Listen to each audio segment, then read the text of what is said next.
这个位置只能装1.1米以下的浴室柜，但是业主就喜欢大的，而且左边还要装个扫地机器人。这浴室柜的边边正好挡在了插座正中间，你看这活自然而然不就来了吗？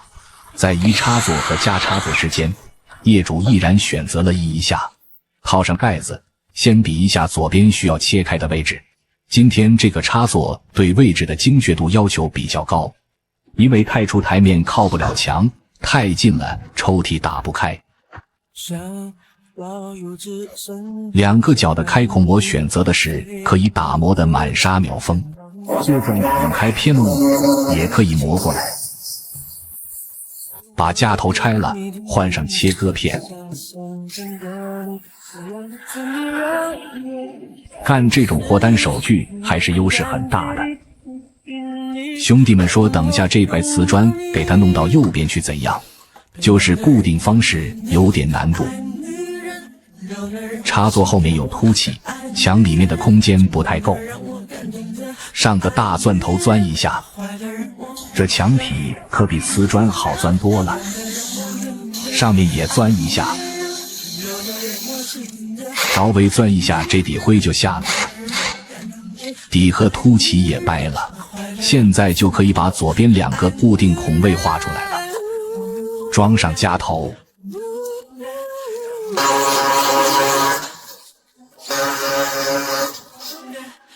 搞一下卫生。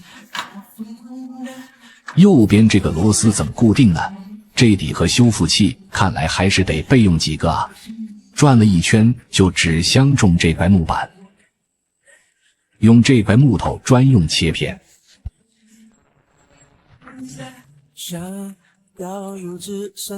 兄弟们是不是以为放不下去？我都量好了，包能放进去的。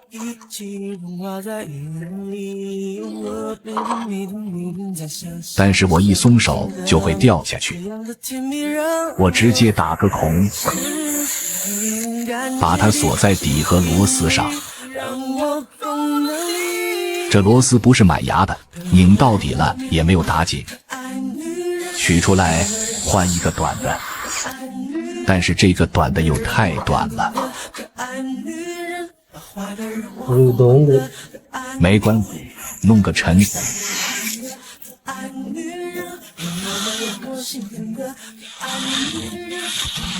这一下就还算紧了，打个记号，等下有用。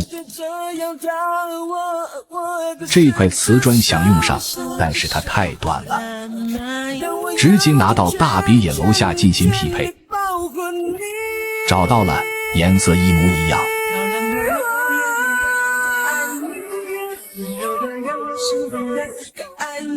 完美。新的问题又来了，有高低差。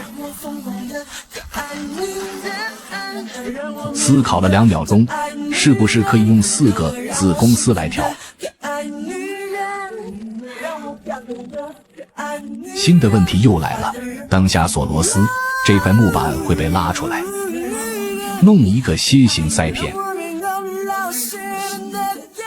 感觉还行，挺牢固的。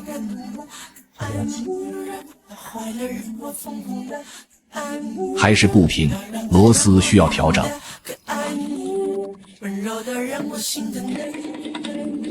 在调整了49分钟后，终于好了。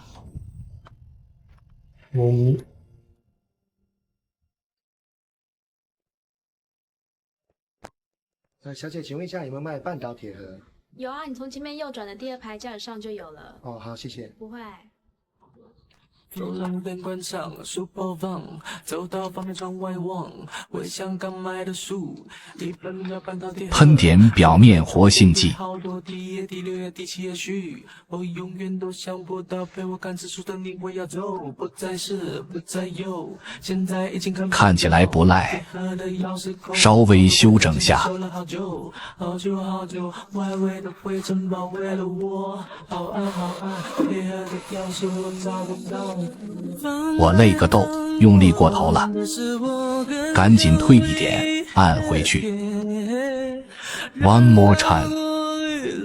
你和我联络的赞美，沉在盒子里的是你给我的快乐。这里发视频给业主0米，业主说这么久了我怎么还没改好？您的质疑是我最大的荣耀。把柜子给他推回去。强迫症表示非常舒适。